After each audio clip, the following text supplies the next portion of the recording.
사람들은 살면서 탈진을 겪곤 합니다. 열심히 살다가 심한 피로를 느끼기도 합니다. 이러한 탈진과 피로는 일상의 사역의 자리에서 또 삶의 자리에서 누구에게나 찾아올 수 있습니다. 오늘 엘리야도 심각한 탈진과 피로를 느낍니다. 모든 것을 뒤로하고 아무도 없는 곳으로 가고 있습니다. 혹시 우리 가운데 여러 가지 이유로 피로로 인해 침체 혹은 무기력감을 경험하고 계신 분들 계시다면 엘리야를 만나주시는 하나님을 동일하게 만나실 수 있기를 주님의 이름으로 축원드립니다. 엘리야는 갈멜산에서 아합과 바알 선지자들과의 대결에서 하나님의 능력을 보여주었습니다. 하나님은 엘리야의 기도에 불로써 응답해 주셨습니다. 누가 봐도 하나님은 엘리야와 함께 계심을 북이스라엘의 모든 사람들이 볼 수가 있었습니다. 그런데 이 결과는 엘리야가 예상했던 것과 다르게 흘러갔습니다.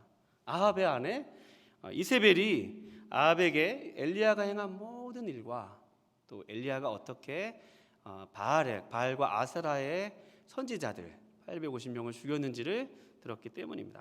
그 듣고 사신을 엘리야에게 보냈습니다. 그리고 내일 이맘때에 저기 저 죽은 선지자들과 같이 너가 죽을 것이다. 내가 너를 죽이지 않으면 내 신들에게 저주를 받을 것이다 라고 맹세를 합니다. 실제로 이세벨은 여호와의 선지자들을 무자비하게 죽였던 사람입니다. 그래서 엘리야는 생명의 두려움을 느꼈죠. 그래서 엘리야는 그는 아합과 이세벨을 피해서 오늘 본문에 보면 브엘세바로 도망하였습니다. 브엘세바는 유다에 속한 최남단입니다.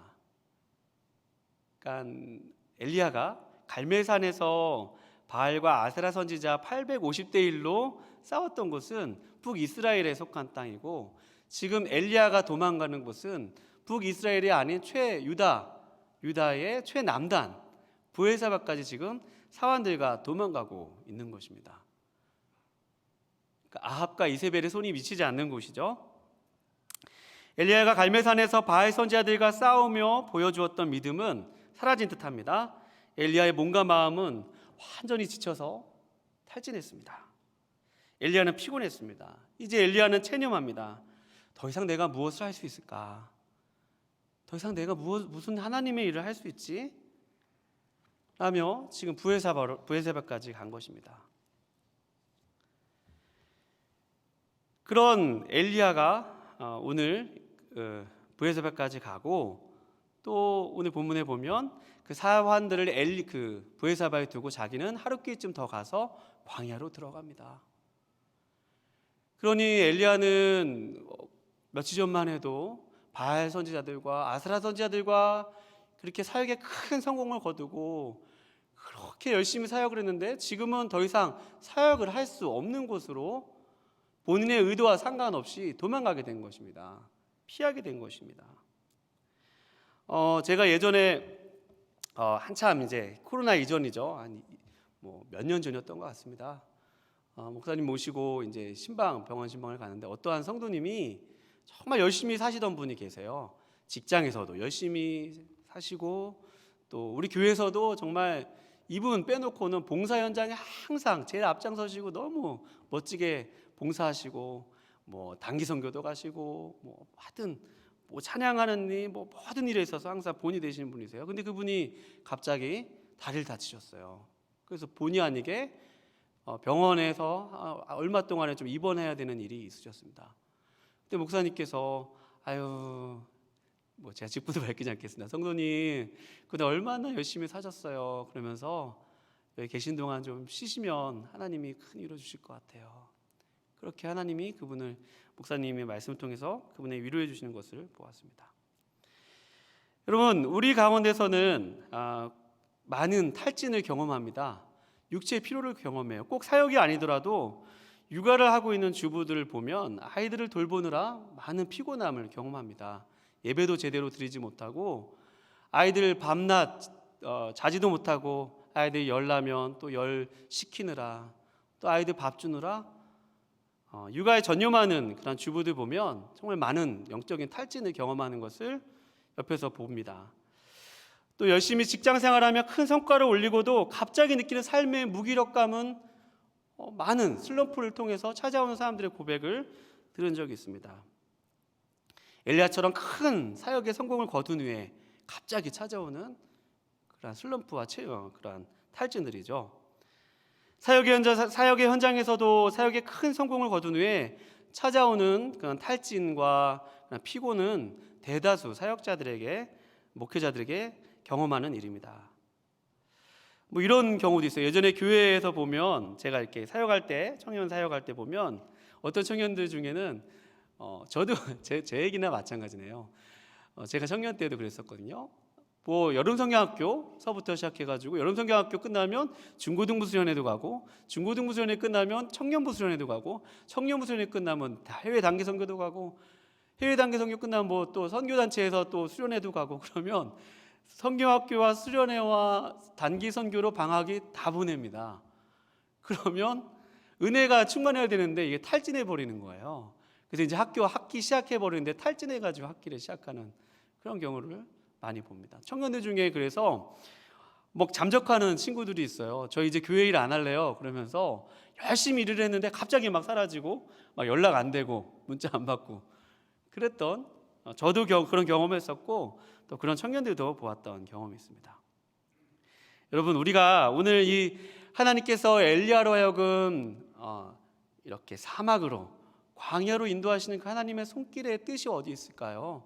우리가 여기서 알 수 있는 것은요, 여러분과 저에게는 쉼이 필요하다는 사실입니다. 여러분 믿으십니까? 안식이 필요하다는 거예요.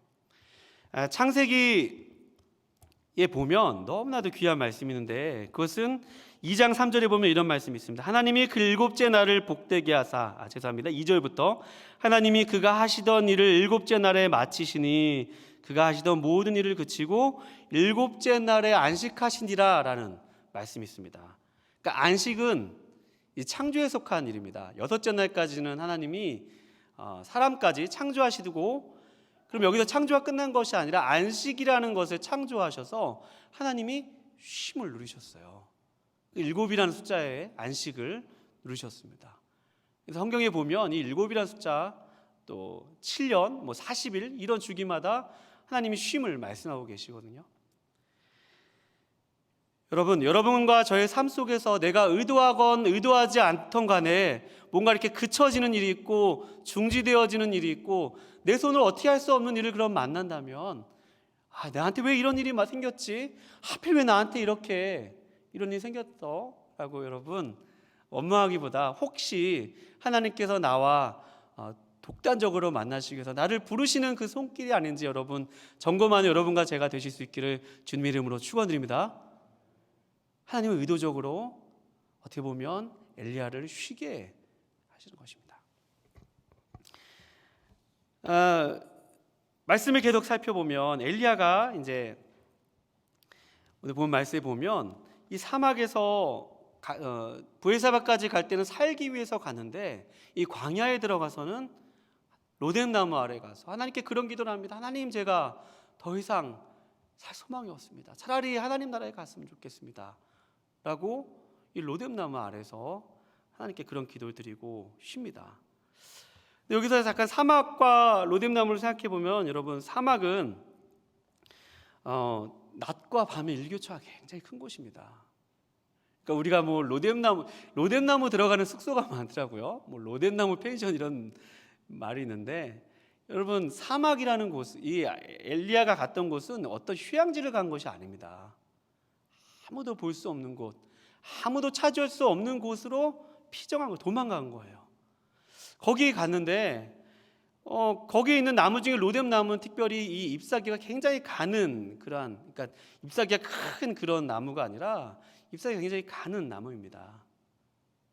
그렇게 큰 잎사귀의 나무가 아니에요. 그나마 가지들이 잔가지가 많기 때문에, 저도 사진을 확인하고 왔는데요, 잔가지가 많기 때문에 약간의 그늘을 제공할 수 있으나 그렇게 큰 이렇게 안식처가 될 만한 그런 나무는 아닙니다.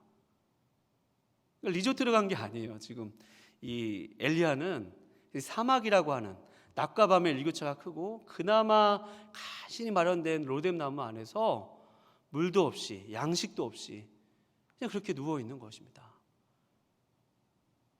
그런 사막 한가운데 있어서 엘리야가 그런 고백을 한 거예요. 하나님, 차라리 내가 여기서 하나님께 돌아가는 것이 저에게는 큰 생명이 있는 것 같습니다. 그런 기도를 하였어요.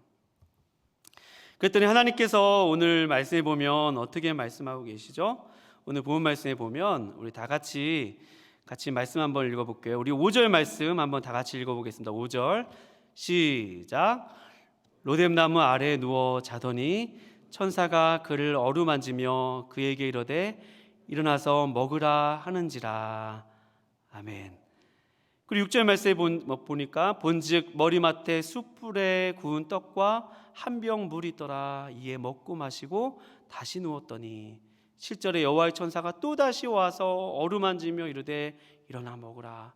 내가 갈 길을 가지 못할까 하노라 하는지라. 하나님이 그렇게 모든 것을 포기하고 하나님 저에게는 더 이상 사역을 할 만한 힘도 없고 생명을 유지할 만한 그런 아무것도 없습니다. 하나님 전 여기서 죽어도 여한이 없는 것 같아요. 그냥 이대로 끝나는 것도 하나님 차라리 이 편이 낫겠습니다 라고 기도할 때 어디선가 누군가 엘리야를 이렇게 만지고 있는 것입니다. 영어 성경에 보니까 다 터치라고 번역되어 있었습니다. 근데 우리말 성경에서는 어루만지며, 오늘 설교 제목도 어루만지심이라고 했잖아요. 그리고 길을 가던 사람이 막 엘리야를 봐서 부르면 여보시오 일어나 보시오 막 이렇게 흔들어 깨워요. 이것은 어루만짐이 아닙니다. 이건 누구나 옆에 있는 사람도 다 알고 그 광경을 보는 사람도 다 아는 것은 어루만짐이 아니에요. 어루만짐이는 어떤 거냐면 제가 한번 설명을 드려볼게요. 제가 얼마 전에 어떤 이렇게 옷을 입었습니다. 면바지에 그냥 반팔티를 입었는데 그 면바지와 반팔티를 본 사람들이 백 목사님 10년은 젊어지신 것 같아요 그러시는 거예요. 그래서 왜요? 그랬더니 너무 옷이 잘 어울리신다는 거예요. 그 옷은 여러분 누가 골랐을까요? 제가 고른 것이 아니라 그냥 아내가 입혀주는 옷을 제가 입었습니다. 아내가 이렇게 만져준 거예요. 여보 오늘 이렇게 입고 가 라고 하면서 살짝 만져준 거죠. 그냥 살짝 만져줬을 뿐인데 그 옷을 본 사람들은 알아보는 거예요. 되게 그냥 면바지에 티 한 장 입었는데도 잘 어울리네? 그런 것입니다. 여러분 어루만짐이라는 것을 제가 국어사전에다 찾아보니까 이렇게 정의되어 있었습니다. 가볍게 쓰다듬는 것처럼 스쳐 지나가는 것이다 라고 표현되어 있었습니다. 그러니까 어루만짐이라는 것은 갑자기 와가지고 누가 알 정도로 막 만지고 흔들어 깨고 이런 것이 아니라 이렇게 싹 우리 볼에 와닿는 바람처럼 싹 스쳐 지나가는 그것이 어루만짐입니다. 그것이 어루만짐이에요. 하나님께서 엘리야에게 오셔서 아주 바람이 어떻게 만지는지 잘 모르겠으나 이렇게 가볍게 만지신 것 같아요.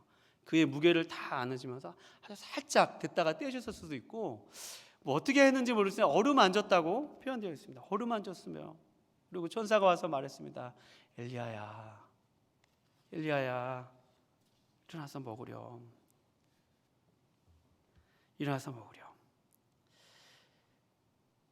엘리야가 그 음성을 듣고 그 누군가가 자신의 몸에 와서 살짝 대고 일어나 먹고 또 마시는 얘기 듣고 깼습니다. 깼더니 정말 엘리야를 위해서 숯불에 구운 떡과 한 병, 여러 병의 물이 아니라 딱 한 병, 나를 위한 그런 음식이 이렇게 마련되어 있었습니다. 여러분 기적이죠. 광야에서 이런 음식을 먹을 수 있다는 것은 기적입니다. 누구도 이 음식을 이렇게 만들 수 없습니다. 근데 마치 누군가 나를 잘 알고 있는 것처럼 내가 먹을 양식과 또 내가 마실 음료 딱 한 병이 놓여 있는 것입니다. 여러분 어루만짐은 그런 것이죠. 누군가 나를 깊이 알고 있다는 그러한 터치요, 그런 만짐입니다. 저는 오늘도 어루만짐을 경험했는데요. 어떤 분이 저를 살짝 어루만지심을 경험했는데 스쳐 지나가는 말로 뭘 이렇게 질문하셨는데 그분과 저만 아는 그런 대화였습니다. 뭐 그런 거죠. 나와 그 사람과만 아는 그런 말 속에서, 대화 속에서. 제가 얼마 이렇게 언젠가 우리 가족들과 정말 쉬러 갔습니다. 쉼이 필요해가지고 휴가를 갔습니다. 뭐 자세하게 다 설명할 수는 없으나 아침에 그런 숙소에서 이제 밥을 먹으려고, 잘 먹으려고 이제 숙소에 갔는데 뭐 큰 기대를 하지 않았습니다. 근데 이렇게 줄을 서야만 하는 그러한 곳이었습니다. 그래서 아침 식사를 하려고 줄을 서 있는데 그 자리 배정을 받기 위해서 그 직원분이 오셔서 이렇게 빈 자리가 나면 그 직원분의 안내에 따라 빈 자리로 가는 그러한 식탁이었습니다.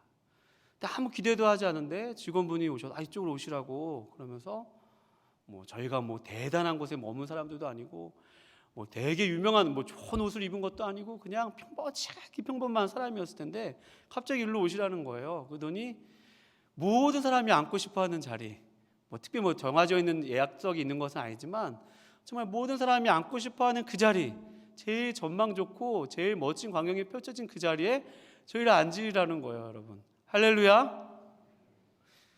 여러분 감동이 덜하시나 본데요. 한번 그 자리에 한번 서보세요. 같은 돈 내고 밥 먹는데 이왕이면은 좋은 자리에 앉고 싶지 않겠습니까?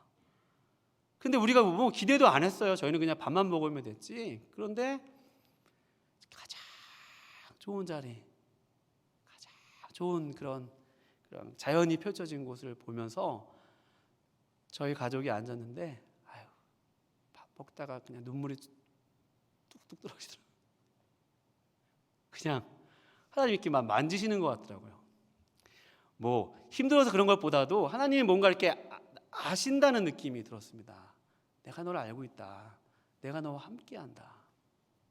뭐 그 자리 하나 앉는 게 뭐가 대단하다고요? 아니죠. 하나님과 우리 가족만 하는 것입니다. 하나님과 나만 하는 거예요. 아무도 몰라요. 주변에서 본 사람도 뭐야? 쟤 재수 좋아서 저기 앉았네. 그렇게 생각할 수도 있겠지만 누가 봐도 그것은 하나님이 이렇게 휴가 기간에 쉼이 필요한 정말 그 시간에 그렇게 내가 뭐라고 하나님이 이렇게 앉혀주셔서 스쳐 지나가는 듯한 하나님의 손길을 경험하였습니다. 그동안 살아오면서 이런 손길은 얼마나 많이 여러분들도 많이 경험하셨을 것입니다.